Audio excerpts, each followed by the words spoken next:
Bonjour Georges Laforge. Bonjour. Dites-nous qui vous êtes. Bien, comme vous dites, je suis Georges Laforge, je pense. J'ai vécu à Vegas depuis 1962, donc ça fait 53 ans bientôt.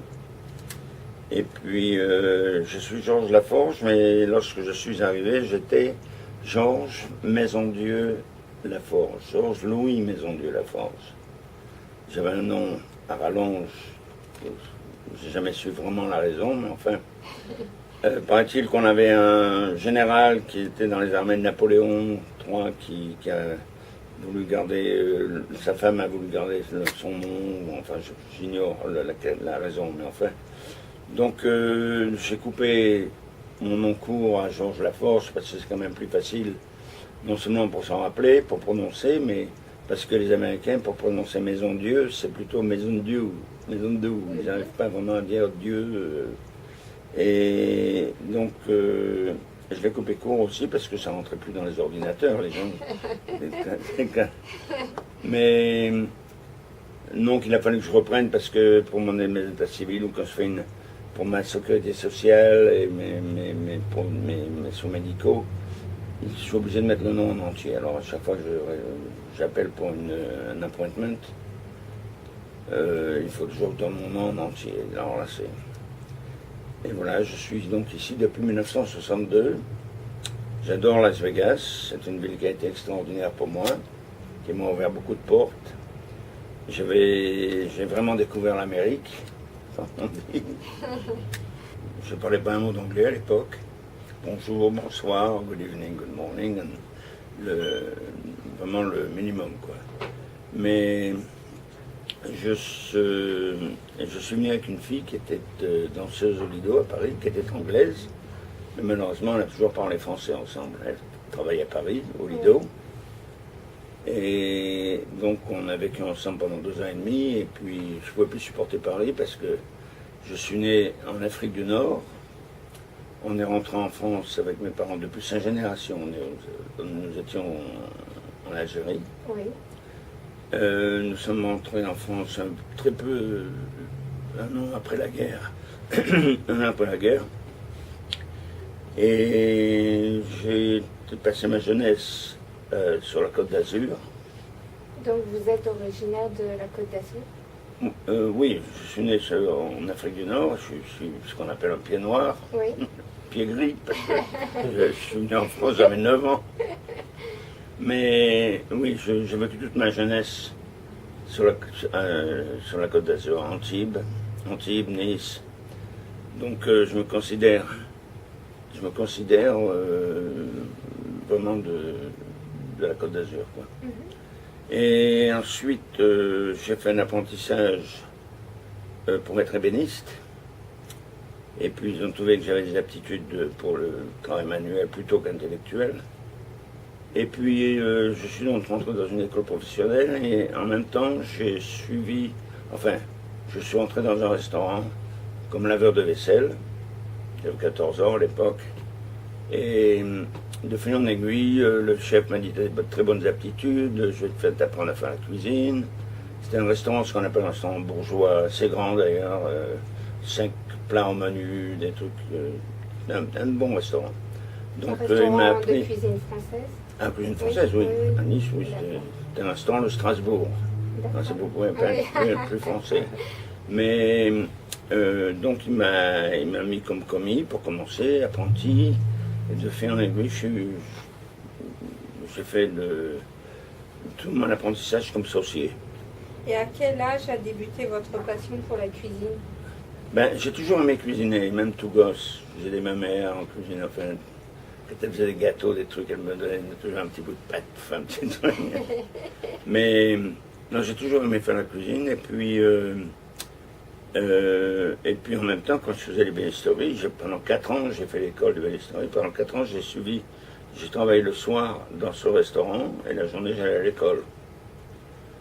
Donc, après 4 ans, mon service militaire, j'ai été appelé sous le drapeau, comme tout le monde, oui, à l'époque. Et ils m'ont envoyé à Dakar, en Afrique, que j'ai adoré d'ailleurs. j'étais à l'état-major, au deuxième bureau, dans l'armée de l'air. Et puis j'ai vécu donc 3 ans à Dakar, sans rentrer en France. Et je suis rentré en France. Donc j'ai fait une saison sur la Côte d'Azur, chez des amis qui avaient un cabaret. Et puis quand l'automne est arrivé, l'hiver est arrivé, la saison d'hiver, à Antibes, Jouan-les-Pins, tout ferme. C'est un truc de saison seulement. Oui, oui. Donc je suis monté à Paris. Je ne connaissais pas du tout Paris. Et j'ai dit, tiens, je suis monté à Paris, moi je veux voir, il y a quand même beaucoup plus d'opportunités. Et quand je suis arrivé à Paris, c'était une catastrophe parce que il pleuvait tous les jours. Je disais, où il est mon soleil du midi? Je regardais le ciel tous les jours. Heureusement, j'ai pu trouver une chambre chez une vieille dame, et puis qui était dans une cour toute grise. C'était vraiment, j'avais vraiment le cafard. C'est là que j'ai rencontré cette fille, donc heureusement, on a vécu ensemble pendant 2 ans et demi. Et puis... Donc, quel a été votre parcours professionnel à partir de là? De là, j'ai travaillé. Aux États-Unis. J'ai finalement pu trouver du boulot parce que ça m'a pris au point plus d'un mois, même comme ébéniste, comme commis de cuisine, tout ça. Je trouvais un travail de commis, serveur, au Copenhagen Restaurant. C'était un restaurant danois. Très excellent service très impeccable, tout ça. Il a fallu que je m'achète un taxido pour travailler comme commis. Donc, et puis, donc, j'ai commencé comme commis à Paris. De fil en aiguille, je suis passé garçon, chef de rang, et puis j'allais à l'école du soir pour apprendre, je voulais connaître la cuisine un peu plus que ce que je ne sais. Donc j'ai suivi des cours. Est-ce que vous avez fait votre apprentissage avec peut-être quelques grands chefs? Non, pas en France, non. Non. Malheureusement, non. Mais à l'époque, c'était pas encore ce que c'est comme maintenant. C'est pas comme maintenant. À l'époque, c'était assez difficile de rentrer, de travailler avec des chefs. Et comment êtes-vous arrivé aux États-Unis? Eh bien, donc j'étais avec cette fille pendant 2 ans et demi. Et après 2 ans et demi, je lui ai dit, écoute, je t'adore, mais moi, Paris, c'est pas ma ville parce que d'abord, je n'ai pas la chance de connaître Paris. Et puis, j'étouffe le trafic, les gens sont agressifs, le climat, tout ça. Et moi, j'aime l'espace, j'aime la nature et l'espace. Les grandes villes, ça n'a jamais été mon gros truc. Pour les visiter, oui. Donc, écoute, moi, je vais partir aux États-Unis, pas aux États-Unis, ou en Afrique, retourner en Afrique, ou alors en Australie, ou quelque part. Et c'est là qu'elle m'a dit, écoute, si je peux avoir un contrat à Vegas, est-ce que tu viendrais à Vegas? Et c'était tout à fait hors de mes idées, parce que j'avais aucune notion de savoir qu'on pouvait venir aux États-Unis aussi facilement, quoi. Donc c'était pas dans mon programme. C'était à l'époque aussi. Et j'ai fait une demande de visa, j'ai obtenu mon visa, et donc je me suis retrouvé ici en 62. Au mois de février 62. Un froid de canard. C'est la Sibérie. Oui. Ah oui. Et c'est là que j'ai dit, mais Vegas, on m'a dit qu'ils vont crever de chaleur. Donc voilà, et puis je suis là, et à très peu de temps après avoir trouvé du travail comme commis, parce que je ne sais pas parler anglais, je disais aux clients, quand on me posait des questions et tout ça, j'ai toujours, I'm sorry, I do not understand, you know. But, il a fallu que j'apprenne parce que je ne voulais pas rester comme commis. Et puis, 4 mois après, je suis passé garçon, serveur, et puis je suis toujours monté de capitaine, ce qu'on appelle capitaine, en dessous du maître d'hôtel, après maître d'hôtel, dans les hôtels.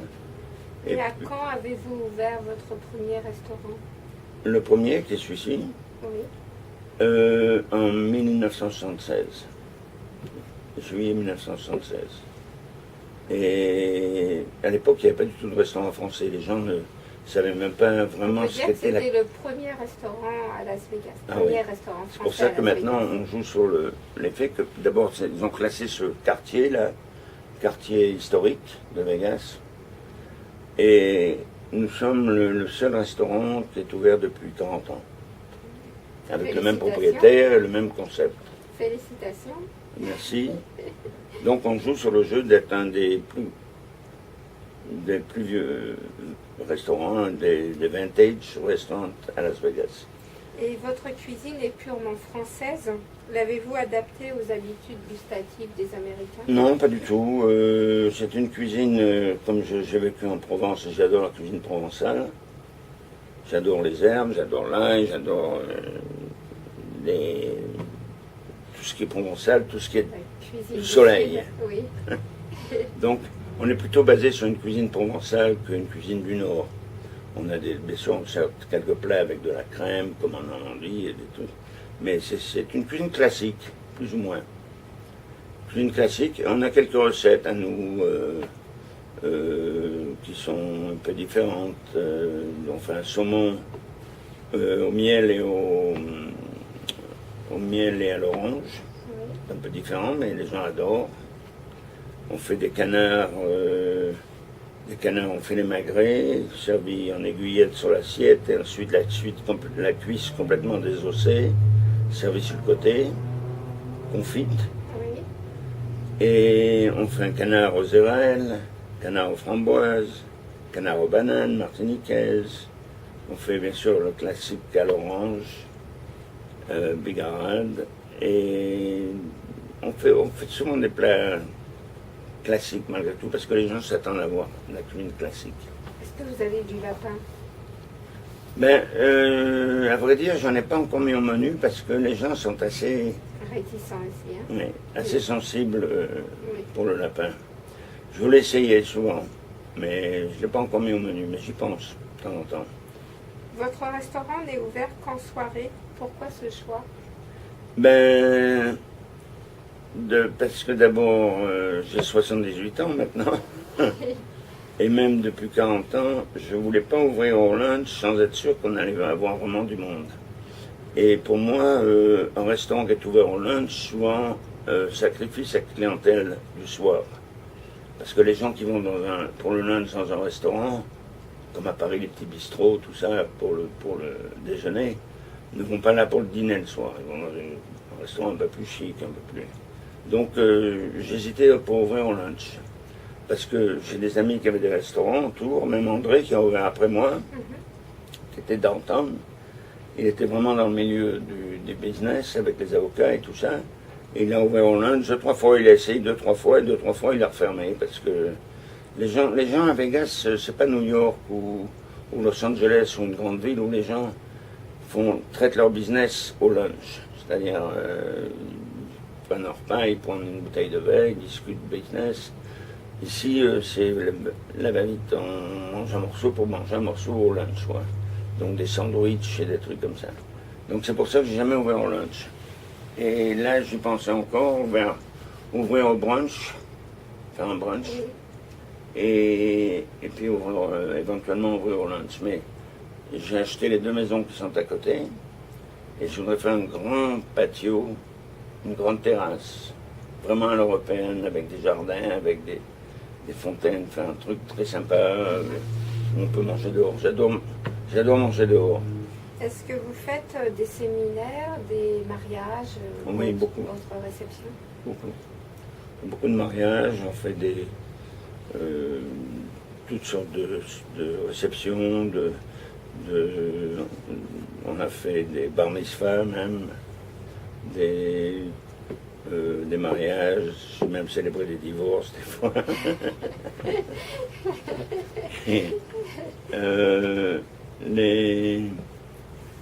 Enfin, on a des menus quand même, on a plusieurs sortes de menus. On pose toujours des menus où on dit aux gens, on peut vous faire un menu à vos besoins, d'après votre budget. Vous nous dites ce que vous avez comme budget, puis on peut travailler dessus. Et on a toujours de très très bons résultats, de très bons commentaires pour la réception, parce que c'est tellement... non Las Vegas. Oui. Les gens viennent là, ils disent on n'est pas à Las Vegas. Vous On a avez, des hôtels. vous avez plus de clientèle de 55. touristes ou des 50-50, je locaux dirais. aussi? Oui. C'est-à-dire au moment des promotions, oui, on a beaucoup de clientèle de l'extérieur. On a des repeat business, qu'on appelle repeat business.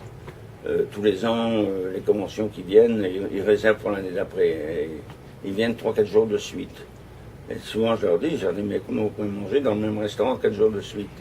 Ils disent, c'est parce que d'abord, on sait la nourriture qu'on a, le choix, il y a beaucoup de choix. On a un service qui nous plaît, qui était sympa. On n'entend pas les machines et tout ça. Puis on peut discuter, c'est calme, j'ai juste une musique dans le background. Et on n'est pas obligé de prendre la même chose, on a toujours des invités différents tous les soirs. Donc, on avait au début de la convention des ordinateurs, on avait Bill Gates qui venait tous les soirs. Oui. Ouais, dans ses débuts. Oui, quand il n'était pas Parce que trop maintenant, encore connu. je ne crois pas qu'il est trop pris d'un côté et de l'autre. S'il vient à la convention, c'est dur à le voir. Mais il est très gentil, très sympa. Et on a eu de très bons clients. Il y a pas mal de célébrités qui viennent parce qu'encore, ils aiment si on a une célébrité qui ne veut pas être dérangée ou quoi que ce soit, on tire les rideaux, là, des trucs. Donc, quelle a été la première qui a réservé une table chez vous? La première personnalité? Parce que dans les années 76, quand vous avez ouvert le restaurant, oui, 76. 76, oui. Mais donc, c'était déjà... déjà, on avait une clientèle locale, des gens qui vivent ici, comme Wayne Newton, il y avait Robert Goulet, il y avait pas mal de gens qui habitaient ici, donc ils venaient assez souvent. Mais même après, c'est toujours pareil, ils sont dans les hôtels, ils vont dans les restaurants de l'hôtel en principe, ou alors souvent ils sont invités, donc... Ils restent pas souvent, mais on a toujours eu des personnalités françaises, francophones qui venaient... Oui, un jour j'ai eu Sacha Distel, Oui. qui est venu. J'ai eu Johnny Hallyday, qui est venu 2 fois, 2-3 fois même. Oui, il a fait un concert Oui. quand il a fait son concert à Las Vegas. Lynn Renaud, probablement. Pardon? Lynn Renaud. Ah ben Lynn Renaud, c'est une bonne copine. Oui. Oui, d'ailleurs j'ai une photo, elle n'est pas là, mais en fait, en principe j'ai une photo sur le mur avec Lynn Renaud et une amie intime, une de mes amies et une de ses amies, Annie Nouna, qui a des salons de coiffure ici en ville, française. Et quand elle venait, elle vient moins souvent maintenant, mais quand elle venait, elle a toujours un appartement, un condo là. Mais elle vient très souvent. Avec Lolo Gasté, quand ils sont venus là. En même temps que vous, alors à peu près dans les mêmes années, années 62. Ben oui, elle était au Casino de Paris à l'époque. Et dans le spectacle. Donc elle a vécu ici 2-3 ans aussi. Et pourquoi ce nom de pamplemousse pour votre restaurant?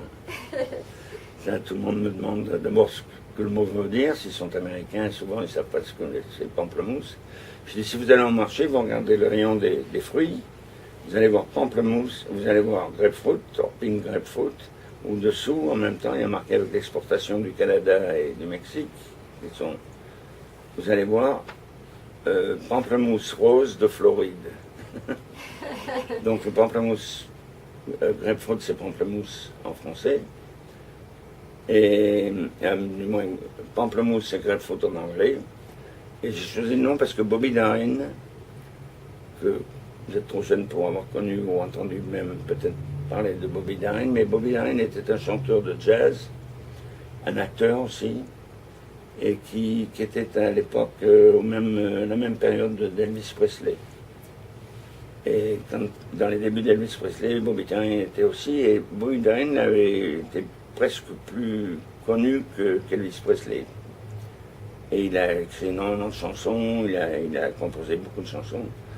Et il en est devenu ami parce qu'il il venait au Désertines faire son spectacle 2-3 fois par an. Et quand il venait, il parlait français couramment. Et je lui ai demandé, je lui ai dit, mais tu sais que tu as appris ton français. Sa mère avait une descendance française, a vécu au Canada et elle parlait français couramment. Alors, du coup, il parlait français lui aussi. Et un jour, on dînait ensemble, tous les deux, il me dit, tu sais, j'ai toujours rêvé d'ouvrir un petit restaurant français. Quelque chose d'intime, mais français. Alors, il me dit, si ça t'intéresse, je mettrai toutes les finances nécessaires, mais il y a 2 conditions. La première, c'est de le faire à Beverly Hills. Et la deuxième, c'est de l'appeler le Pamplemousse. Alors, je dis Pamplemousse, je dis pourquoi Pamplemousse? Il me dit, pour moi, c'est le mot, c'est le plus beau mot en français. J'adore le son du pamplemousse, le sound of pamplemousse. Et donc, ça m'était resté gravé. Et Bobby est décédé à la suite d'une opération du cœur. Il a eu des complications, il est décédé. Donc, en son souvenir, j'ai gardé le nom. C'est très difficile au début parce que, d'abord, c'était assez long. Pamplemousse, quand même pas mal de lettres. Quand vous faites un signe, souvent vous ne choisissez pas, il ne faut pas choisir un long nom parce que c'est là. Mais enfin, c'était le Pamplemousse. Et il a trouvé que c'était un nom que les gens aimeraient, tout ça. Et au début, les gens me disaient toujours, mais d'abord, qu'est-ce que le mot veut dire? Et puis, quand ils prenaient un taxi pour venir au restaurant, ils disaient au taxi, au chauffeur, il disait, vous pouvez nous amener au Purple Mouse. Purple Mouse. Alors, le chauffeur de taxi, tout de suite, il savait de quoi on parlait, parce qu'il n'y avait pas tellement de restaurants à l'époque à l'extérieur. Et parce que quand je suis arrivé à Las Vegas, il y avait 120 000 habitants. Donc, ça c'est... Donc, mais ça a pris beaucoup. Des gens de New York m'appellent souvent. Oh, on a lu un truc dans le Tribune, dans le New York Times, sur le pamplemousse, il y a une critique. Et il y en a une compagnie qui s'appelle Open Table, qui deal souvent avec American Express, et les gens peuvent faire une réservation online. Et on a un excellent rating. On est un des meilleurs à Vegas. Non pas parce que on est meilleur que Robuchon, parce que quand les gens me disent c'est différent. Oh, vous êtes mieux que Robuchon. Non, pas exagéré. Je dis, mais peut-être moins cher, ça c'est pour sûr, mais enfin. Mais les gens aiment beaucoup le concept, le tout, le service friendly un peu, c'est pas pincé, c'est pas. Les garçons sont en Texas smoking. Mais c'est un service casual, comme on dit un peu. Des fois un peu trop casual.